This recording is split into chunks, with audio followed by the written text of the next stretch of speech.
Hi, I'm Sade. Welcome to Coffee Bookshelves. Today we are talking about this book, Wild Seed by Octavia Butler. Now, this is the fourth book of Octavia Butler's that I've read, and I have concluded that the first page of all her books should just be a list of trigger warnings. We love Octavia Butler. Her writing is powerful, it is provocative, it is prescient, it's like she sees into the future. But I think we can also agree that her writing is disturbing sometimes and unsettling. So the trigger warning for this book is incest. I was actually, while reading this book, I started to ask friends and family, how distant does a family connection need to be for you to feel comfortable with a romantic relationship? Is it first cousins, second cousins, third cousins, like a distant great uncle? And I'm like, I don't want to be asking these questions. My rule of thumb is don't date your family. I feel like it's so simple, but I know different cultures and different religions have different stances on this. But for me, I'm very uncomfortable with sexual relations between family. So this is your sort of warning. Proceed at your own risk. There is incest in this book. So Wild Seed was published in 1980. It is the fourth book in the Patternist series and the first in the chronology. Let me set the story up for you. This book is about a West African woman called Anyanwu who has special abilities. To the average person, she looks like a village elder, but there are whispers among her neighbors and, theories that she's actually centuries old, that she can change the form of her body, that she can heal herself, and that she is incredibly strong. So she does have these abilities and she uses them to care for the people of her tribe and to heal them, protect them, and enable them to live prosperous, peaceful lives. Into her world strolls Doro, who is a spirit being who can wear the bodies of other people. He wears their body like a skin, and by changing bodies, he's able to prolong his own life indefinitely. He's thousands of years old and he's seen everything, been everywhere, and he's a bit bored of it all. The only thing that sort of keeps him excited, gets him out of bed in the morning, is tending his seed communities. And his seed communities are groups of humans who have special abilities. So he's able to detect if somebody has, some kind of gift. And what he'll do is he'll sleep with a human, have a child with them, and then collect all the descendants in some way, all the children, have them sleep with one another so that they can create more special children. And so, not every child is going to inherit the gifts, but the ones who do are the ones who stay in the seed community.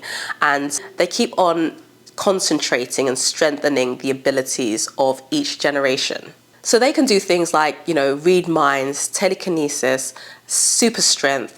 He basically sort of has his own X-Men happening. If you think of it like a cattle breeding program, and the cattle don't get to choose who they're going to procreate with, so he has a lot of power over the people in his seed community. So he meets Anyanwu in 1640. He's drawn to her across miles by her otherness. And when he meets her, he's struck by, she's the most powerful person that he's ever met in terms of her abilities, the most special. And he is desperate to add her to his collection. He's excited about the children they could produce from her wild seed.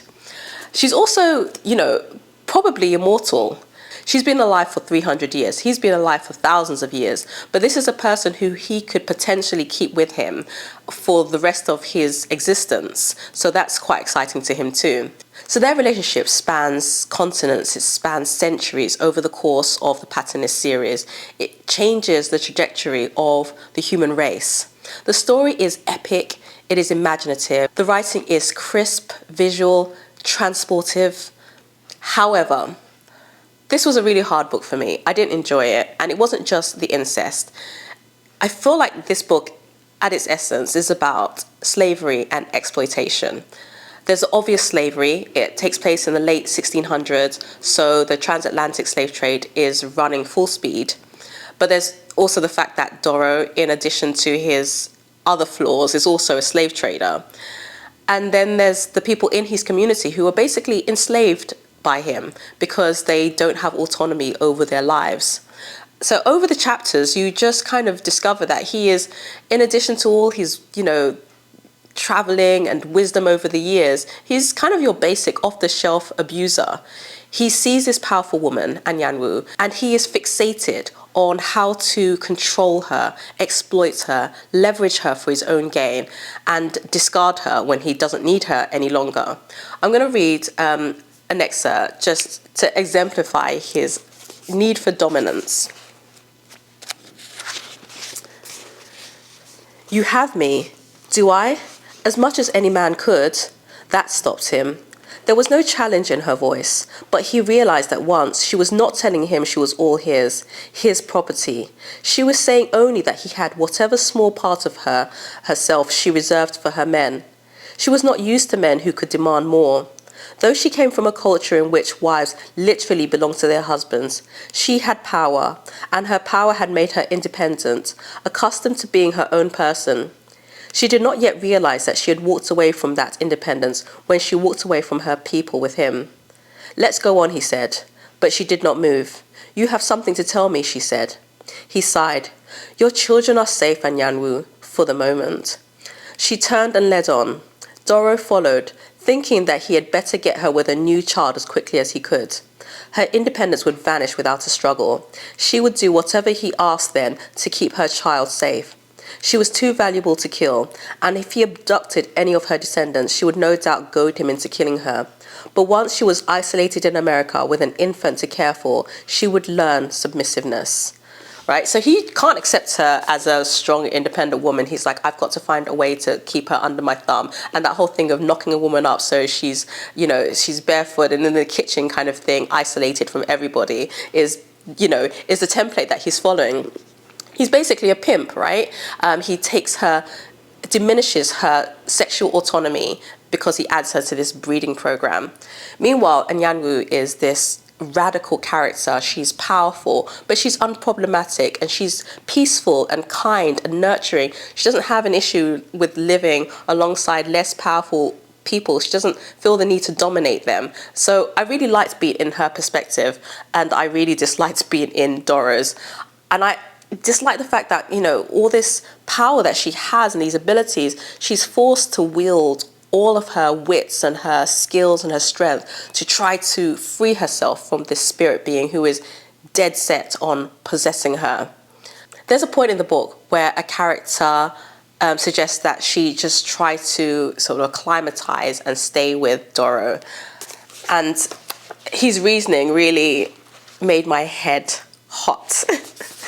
So, you could save generations unborn if you wished, Anyanwu. You could have a good life for yourself, and you could stop him from killing so many others. There are people he listens to, people he values beyond their worth as breeders or servants, people who can give him just a little of the companionship he needs. They're among the few people in the world that he can still love or at least care for. So Anyanwu is burdened with the responsibility of staying with this abusive being as a foil, a kind of buffer to keep him from doing worse things. And it made me think of, when you hear about a terrorist, somebody's gone on a shooting spree and they've killed 10 people or whatever, and when the authorities sort of dive into their personal life, so often they find an abused woman was like the first target for this terrorist. And sometimes in the tone of the discussion, there is the implication that if this terrorist had just restricted their violence to the home and to this one person, less damage would have been done. And I hate that. I hate that sometimes women are sacrificed to contain violent men. I hate it for Anyanwu. So I did not enjoy this book. It was not for me.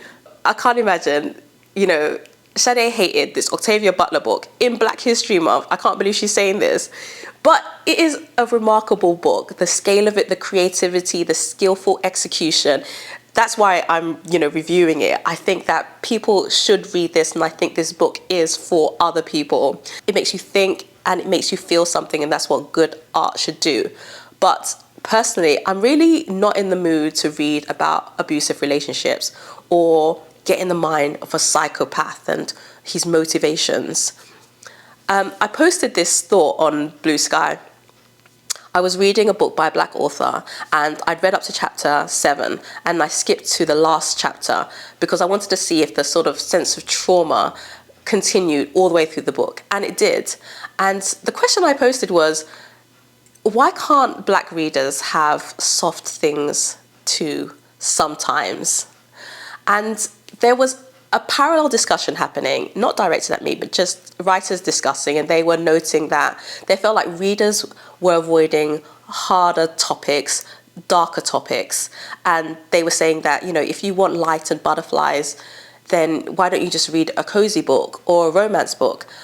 And I'm just bewildered by that stance, because I feel like we should have a range of books, but I don't see why joy should be confined to like 2 genres. There are so many genres. Why is it that levity and hope and optimism and victory and sort of good things can't exist in all of those genres? You know the book, the film, The Martian by Andy Weir? And it's about a guy who gets stuck on Mars and he's got to figure out how to survive, and a community comes together to work out how to get him home. It's a sci-fi, but there's drama, there's tension, there's triumph, there's humor, there's no trauma. You can have all of these things in all the genres. I just don't think it's too much to ask. Again, for range, let's have, you know, the traumatic books, the things that delve into really difficult subject matter, but let's also have the joyful ones. I don't know. Anyway, I do recommend this, Wild Seed. If you like true crime or TV shows like Underground Railroad or shows like Succession where powerful people run rampant, or, you know, you like reading books about powerful black women, honestly, it's stunning. So it's not for everybody, but for the right person, it's going to be dead on perfect. Wild Seed by Octavia Butler.